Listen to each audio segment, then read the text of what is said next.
I loved when she started that group because, she's running this like for-profit business and she's busy and she's amazing and she's doing all of these things. And then she talked about publicly, struggling to find this balance. And I really resonated when somebody was speaking openly and honestly.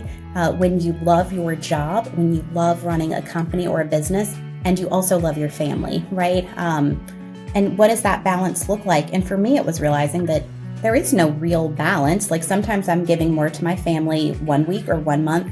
And then other times I'm saying to my husband, these 2 months are going to be hectic and I'm not really going to be as visible here. So let's talk about what that looks like ahead of time. So for me, finding that group, the helm, that was pivotal for me. So there were other women, and it is very difficult to find women of any race, women who are going to support other women in that way. So if you want to talk about your kids, you can. And if you're like, my kids are like acting like gremlins today, I don't want to talk about them, I want to talk about work, you can do that in a really comfortable environment.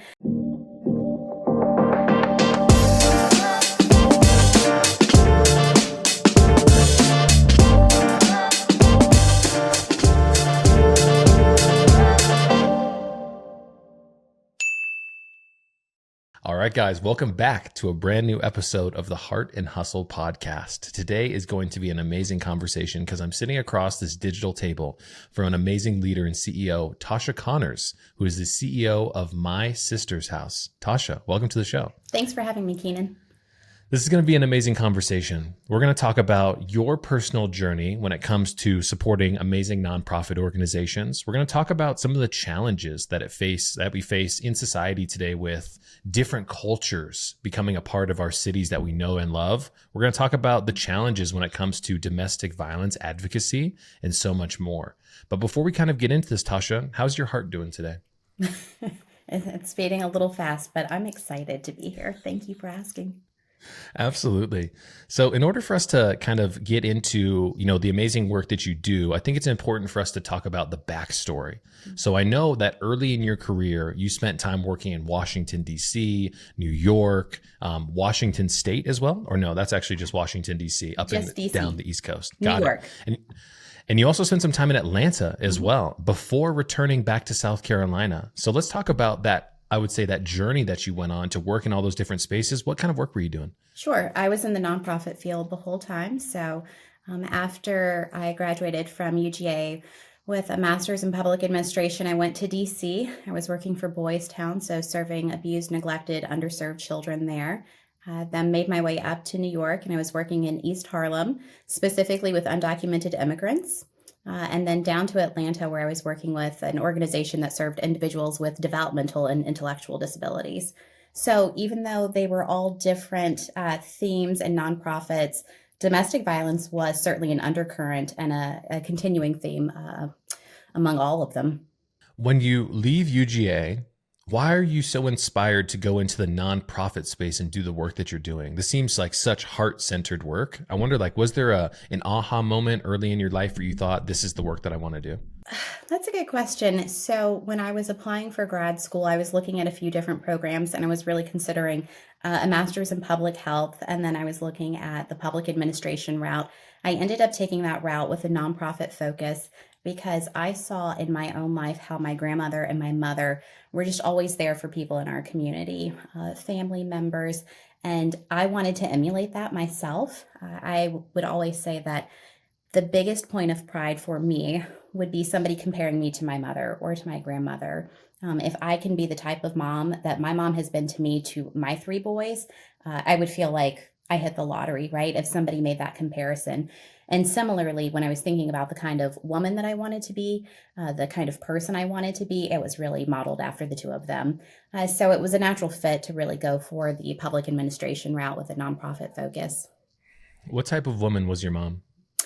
My mom is one of the most giving people on the planet. She is hardworking. She is dedicated. If you need something, it doesn't matter what time of day, she is going to be there. And as I said, I have 3 young boys and a husband. We're a 2-parent household. We're really fortunate. And we have a 3rd parent, essentially, in my mom, because she is there every day picking my kids up from school, helping us manage the things in our house. There is no way that I could have this job that I love so dearly and I get so much fulfillment from if we didn't have the support of my mother coming every single day to help balance our family out in that way. So if there's nothing that my mother can't do. And my kids, anytime something happens, like something breaks in the house or it needs to be washed or fixed, grandma can do it. Grandma can do it. She's the person, she can figure it out if she can't do it. And she does it from a true place of love in her heart. Isn't it amazing to think about how instrumental our motherly figure is? Yeah. I bring that up because I often talk about my mom is hands down one of the most amazing people I've ever come across. An amazing heart, always willing to do more for others than she does for herself, but also just somebody who encouraged me to do things differently, I guess I would say, when I was a child. Every day when I would leave for school, my mom would say one thing to me. She'd say, be a leader, not a follower. And that had a huge imprint on how I looked at the world and the type of challenges that I take on. And so I feel like it's so important to give props to all the moms out there because they're having such a huge impact. And I'm sure you're doing the same for your children as well. I hope so. Thank you. Moms are the best. They really are. They really are. So fortunate. So part of what I want to talk about, so we spent some time, right? We're in Washington, D.C., New York, Atlanta before coming back to South Carolina. So what was the biggest impetus of coming back to South Carolina? Why did we choose, after living in all those different places, to come back to South Carolina? Part of it was really a compromise between my husband and myself. He's from New York. We tried these different places and we couldn't find a place where we both felt that this was the place. We both felt comfortable. The time that we had in New York was great. I loved being in the city, loved it-ish. But, it wasn't my forever place. And I didn't feel You guys were actually in the city of New York? Yeah, we lived on the Upper East Side and I'd go up to East Harlem for work. And so I said, well, if we're going to move there, we sold our cars, we sold our houses in DC, we did. And we were in there because I wanted the experience. And I'm so grateful I had it, but that wasn't my long-term place. And it wasn't where I felt true joy and happiness. And then when we were in Atlanta, we made so many great friends, but it wasn't where he was feeling true joy and happiness. And so, he grew up near the water because he's from Long Island. And I had gone to College of Charleston here for my freshman year and had been to Charleston many times because I'm from Columbia in the middle of the state. And so it was a nice, happy medium. And we ended up both getting jobs here. So it felt very fortuitous. I know that South Carolina has changed so much over the years. When I, in 2009, moved from Detroit down to South Carolina, I was in Myrtle Beach. So I was a little bit north of Charleston, right? I was so surprised by the amount of people who came down from New Jersey and New York and Philadelphia and things like that. There were more people from those cities than it seemed like there were from actual people from South Carolina. So has Charleston changed a lot with the influx of different cultures and people? How's that been? Absolutely. It's changed. It feels like for the millionth year in a row, we're always rated, the best city in the U.S. On the cover of some magazine. And that's great. The Visitors Bureau has done an incredible job getting folks here. But when you look at the demographics, and it was highlighted in the most recent census, there are a lot of articles in the Post and Courier about it. One about the changing demographics. And this was, I think, in 2023, the fastest growing state in the U.S. And we had one of the fastest growing counties in Jasper County, which is part of the Low Country here. And there is the white population is growing at a much higher rate. And you can see the Black population continuing to dwindle. And so when we think about how that impacts our work, how it impacts what's happening in the school system and our relationships, I'd say that Charleston has changed immensely over the years. And certainly since the time when I was, my freshman year in college. The explosion, the growth that's happened, the housing prices are insane. There's just this, it doesn't even feel like a trickle down effect. It is a flood that is happening, and people are really trying to figure out how to balance and make that work. What does that flood mean? So just many people who are moving. Is the identity of the community changing? The morals of it? What kind of things are you seeing out there? Oh, so much. There's so much.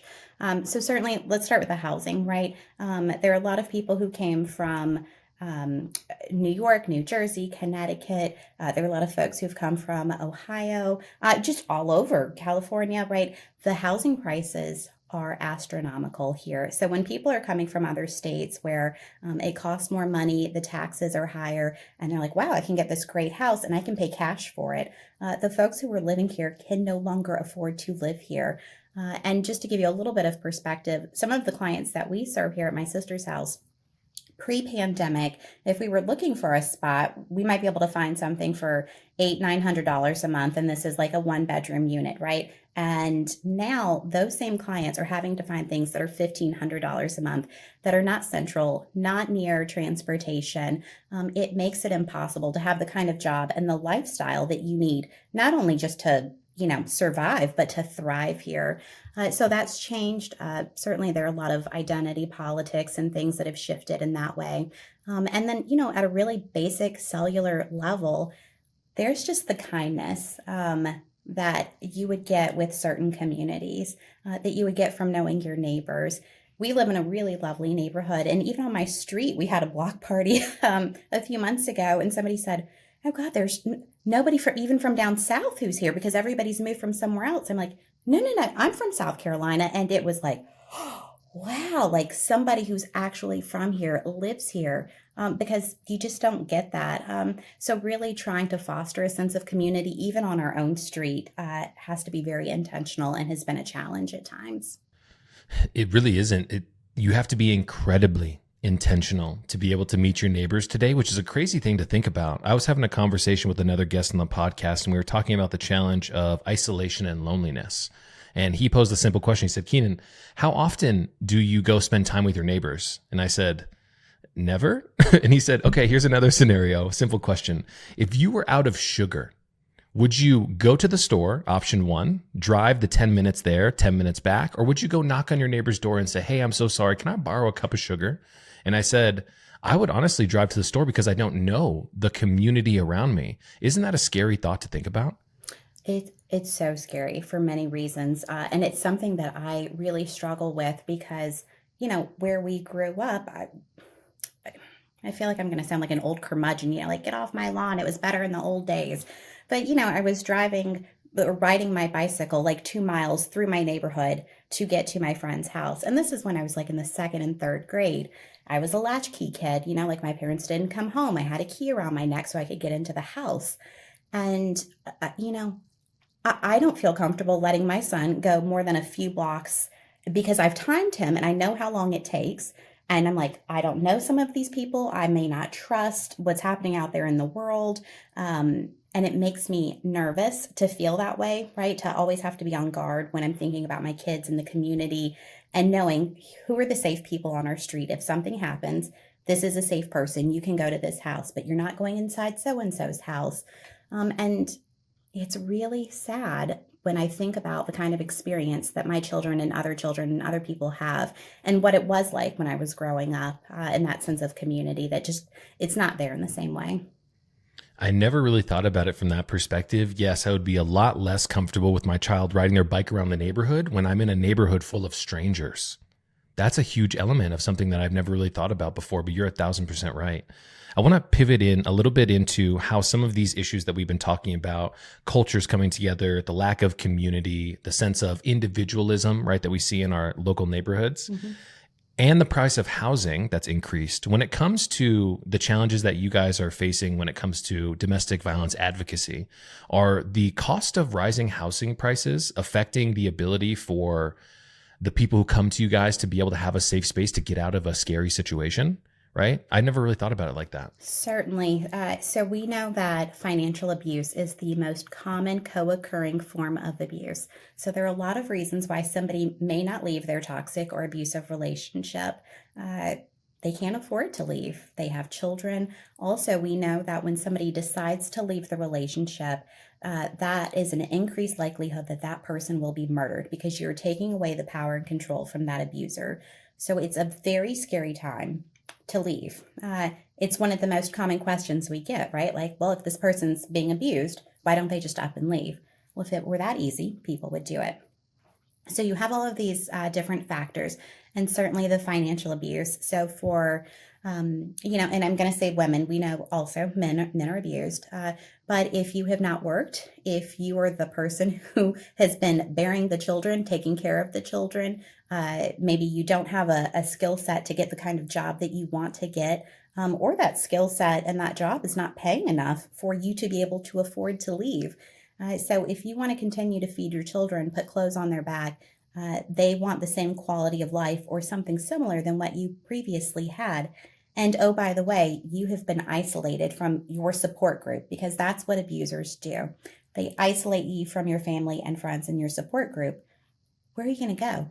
And if you can no longer afford rent, if the rent has jumped from something reasonable like $1,000 and now a place that you would never look at before is now $2,000, which happens and more, how are you supposed to afford that? Public transportation is not a big thing down here, right? Hmm. So if you have to live farther out, you can't get to the peninsula where there are a lot of hotels and the hospitality industry is booming. But if you have to live 45 minutes out and it's going to take you an hour and a half to get to work, you don't have a bus, you don't have a car, those things become impossible. So really, you're weighing your decision. If I leave, how am I going to support myself? What does that look like? And if I stay, what does that look like? And how is my safety impacted? I even think about the stigma, right, that comes along with the American society today of not having all of our ducks in a row, right? Having financial challenges are a huge challenge in a lot of relationships, but also when we don't have the safe space to lean in our community, to even have the conversation or raise our hand, that becomes a really scary time. Just dealing with all the societal pressures on top of the relationship pressures that you're facing in being in an abusive relationship as well. Absolutely. And if you think about, there are a lot of myths that seem to occur with DV victims, right? So we typically have this image of who is the victim. And I can say, and I've heard it a lot, well, there are a lot of poor Black women. Yeah, there are. And there are a lot of white women and a lot of Hispanic women. There are a lot of men who are being abused, but people get this image of what a typical victim looks like, what they should sound like, what resources they do or do not have. And so that's also another level of shame. If you don't fall into that stereotypical, this is what a victim is or looks like, say you do come from means or your abuser is somebody who's very powerful or well known in the community, there's that additional shame and stigma that you have to really contend with. Did you ever have an aha moment where you realized that you were going to dump your time, your energy, your passion into this space specifically? Was there like a first instance in your time when you were in Atlanta or New York or Washington, D.C., XYZ, where you were like, this is a bigger problem and I need to dedicate my energy as Tosha to this problem and advocating for these people? For domestic violence survivors Yeah. specifically? Uh, no, no, there wasn't a specific aha moment. It wasn't until I got here that I really started to reflect on all of the people in my own life who have been victims and who are survivors of domestic violence. It is so prevalent that I think, at least for me, and I know a lot of other people, it just becomes part of the narrative. It's not something that you question. And in a lot of communities and cultures, it happens all too frequently. So nobody's questioning, like, this is toxic. Like, what does this look like? What's a healthy relationship look like? But, when you're having like your girls' night out and you're having drinks with your friends, you're not like, wow, I wonder what does a healthy relationship look like, right? Like, those aren't the kind of discussions that we're having over drinks. At least I'm not with my friends. It looks a little bit different. And so once I got here and I started learning the statistics, and I really started to reflect the people in my own life from a very young age, because there are a lot of folks in the state who get married very young. I certainly had lots of friends who got married when they were 20, 21, 22. Again, you don't question those things when you're living in it because that's normalized to you. And it's not until you step out. And there was a lot of learning and growing for me being in a lot of bigger cities, right? And coming back to Charleston, that was a reckoning moment for me. I grew up in this state and then I left and I was in all of these major cities where I saw a larger professional Black network. I saw folks who were supporting each other in DC in a way that I didn't see anywhere else. And it was so unique and it felt so positive and so good. And I had really strong Black female mentors coming to me saying like, let me show you the things and teach you the things. That was a pivotal aha moment. And then coming back to Charleston, and I was looking for those people and I was asking people, where's this community? Where do they exist? Where are they living? And it was crickets. It was crickets. Crickets. That's one of the biggest things that I think people don't recognize is the sense of community, but also other people who have been a little bit farther down the path than we are have such an opportunity to impact the people behind them.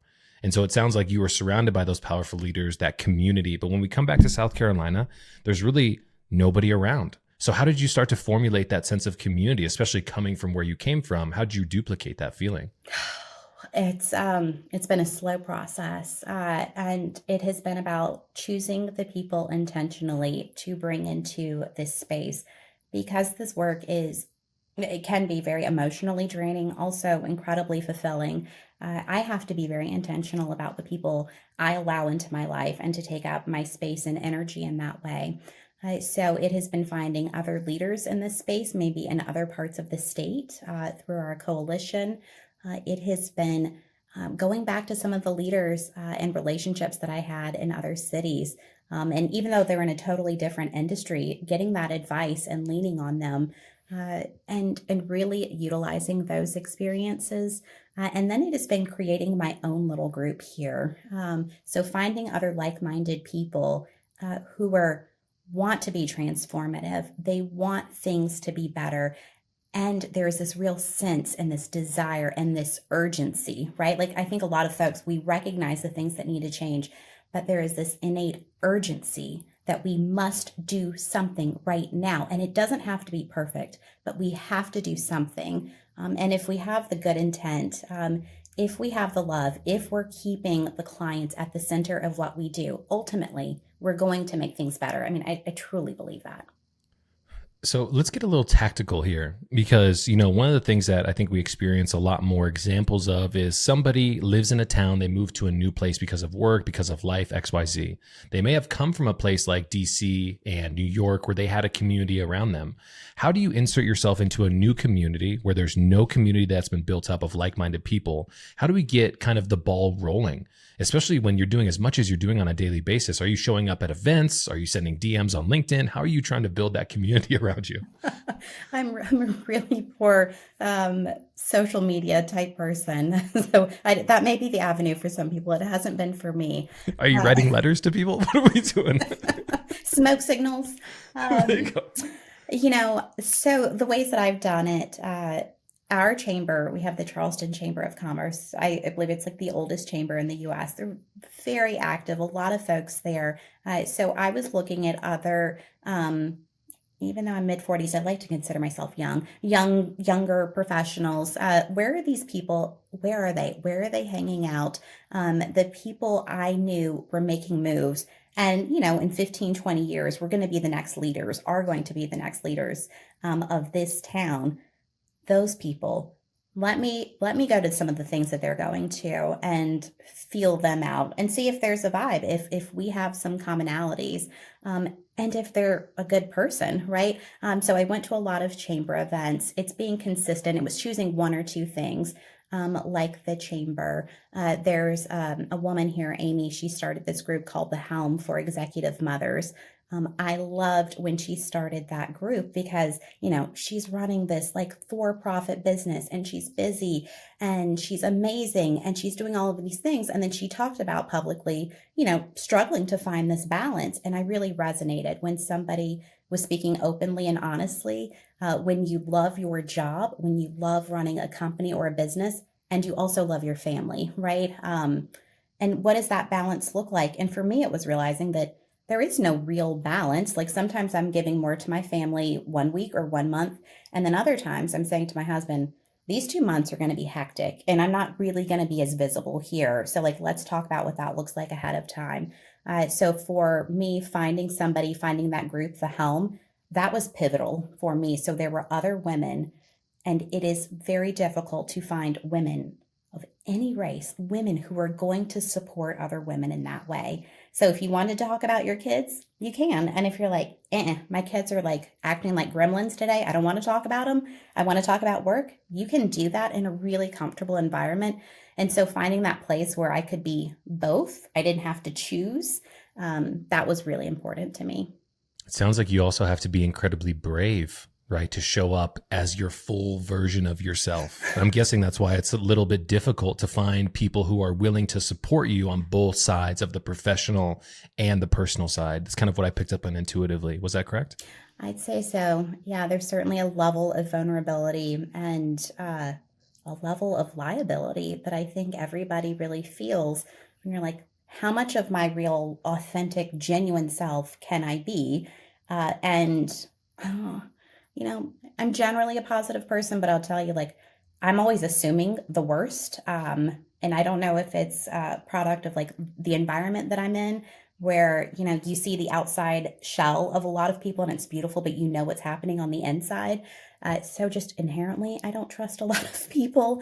And so there's a level of liability, right? That I think if I'm this honest now, or if I share this part about myself, are they going to use it against me later? Is this going to be used to my detriment or to the agency's detriment? Because again, at the end of the day, what I care about are the clients that we are serving. The reputation of our agency is so critical, and that trust that we build. And knowing that for a lot of folks, I'm the face of that agency. So I take that responsibility very seriously. Oh man, there was an amazing individual who I had on the podcast. His name is Kevin Irvin. He is the CEO of an organization called Our Time, I believe, up in New York City. It's a youth advocacy group for education. And one of the topics that we talked about, which was really interesting, was code switching. He said, Keenan, one of the things that I experienced one time that was kind of an aha moment for me was me being, he's younger, he's a 37-year-old CEO. He's incredibly smart, like one of the sharpest guys I've ever had on the podcast. He said, depending on the group of people who I go engage with, if those are funders, if those are community advocates, if those are community leaders, if those are people from the school board, XYZ, I found myself always being the different version of Kevin, depending on who I engaged with. And one day I took my fiance to the show or to an event. We came back home and she said, Kevin, you talked like you were playing golf your entire life. You've never even swung a golf club. And he said, I realized in that moment that I code switch depending on who I talk to. But the element of that is often I feel like I have to be a different person in front of different groups of people because I had a real sense of inconsistency and I had a lack of confidence in who I truly am.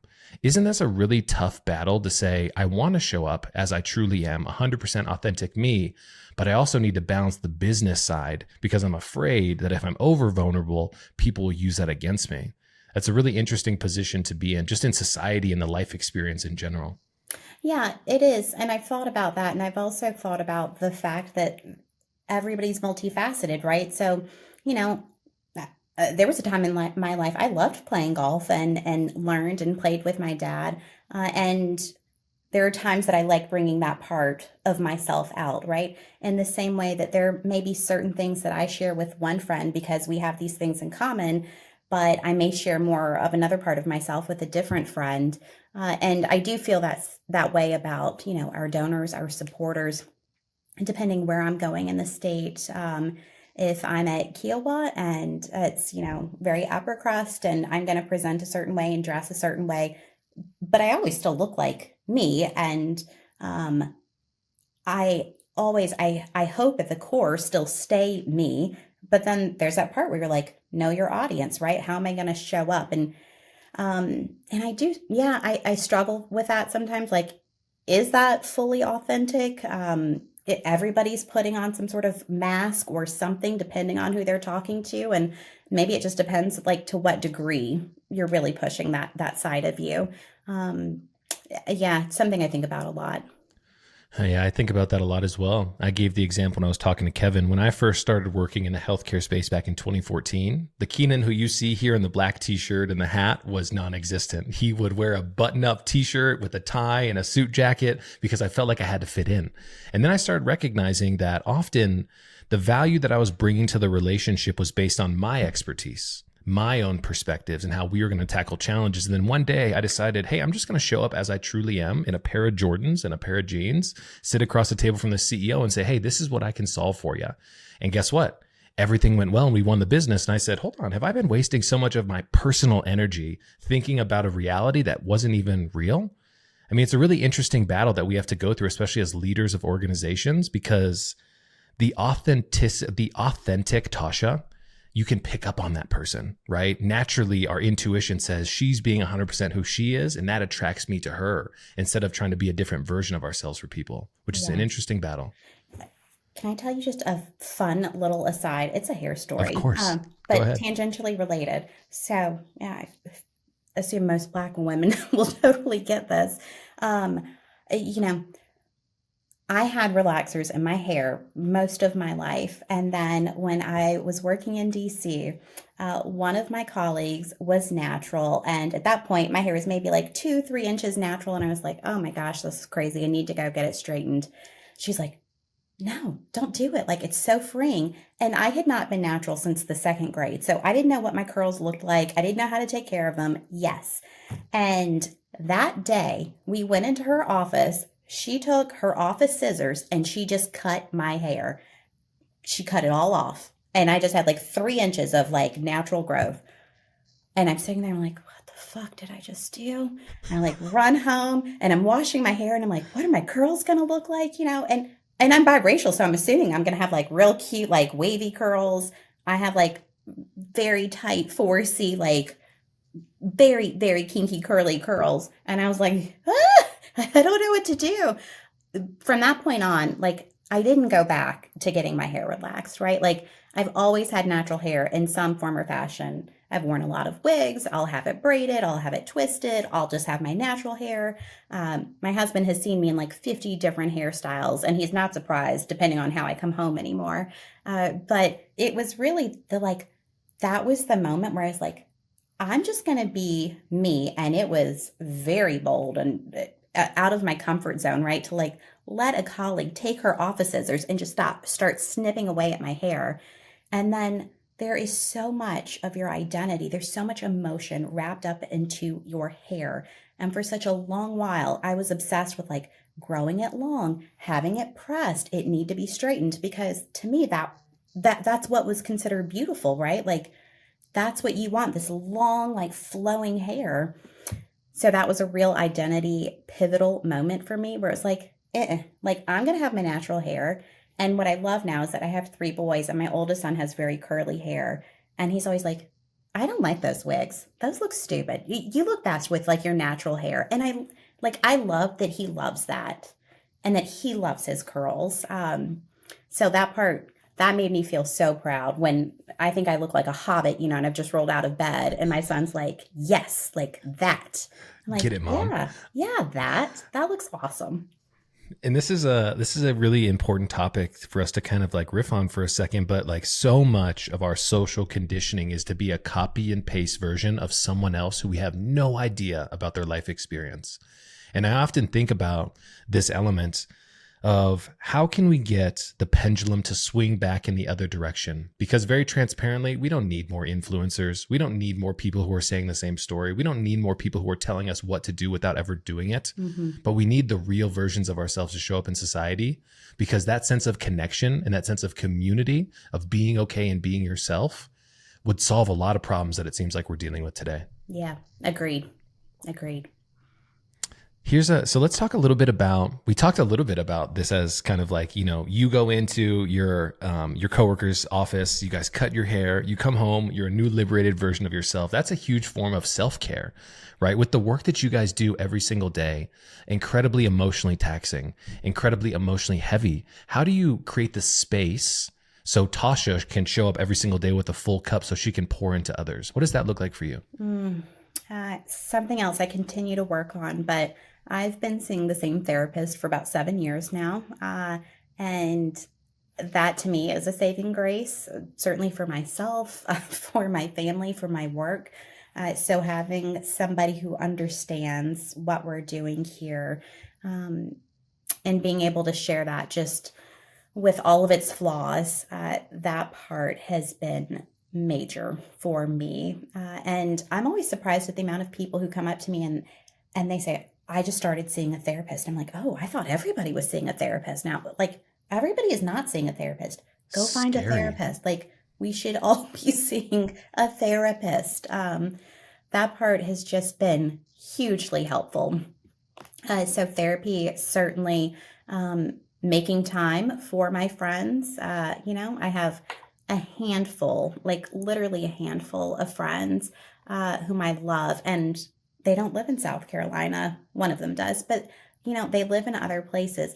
Being intentional about the time, setting something every year to have like our girls get away, where I know 3, 4 days I'm going to be gone, and the kids and my husband are going to have to fend for themselves, and saying like that's okay. There are some days I might leave the office early and not tell anybody at home that I'm leaving early, and like go to the movies by myself, like a 3 o'clock movie, just because I want to be by myself. I don't want to hear anybody else talking to me, and those are like gems of moments for me.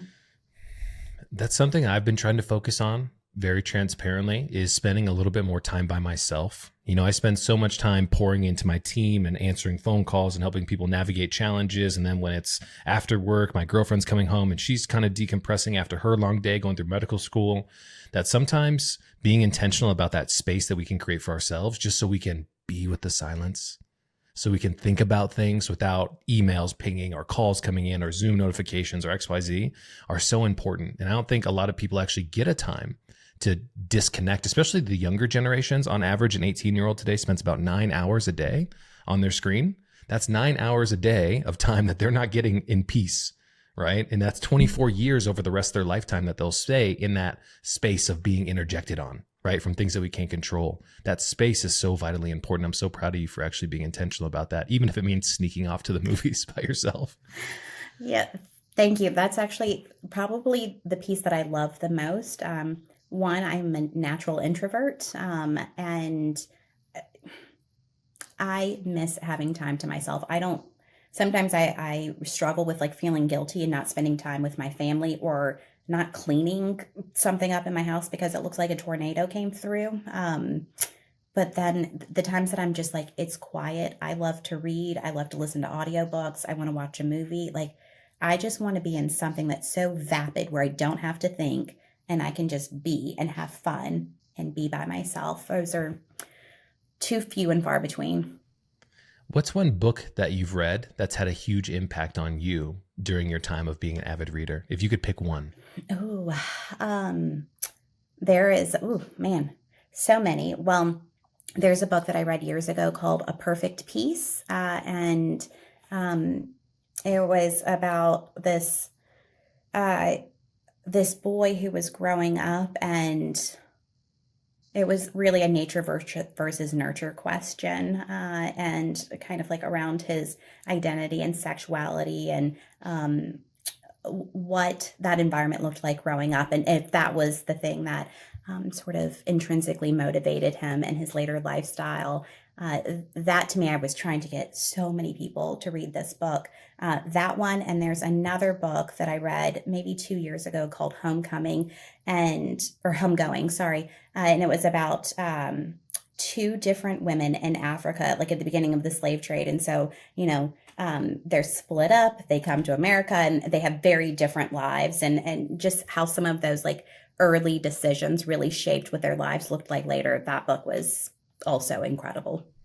Man, those are two books that everybody needs to go check out, because if you're an avid reader and you're talking about them so highly, I think we all could use a little bit of, so we've got Homegoing, and then which was the other book that we talked about? A Perfect Peace.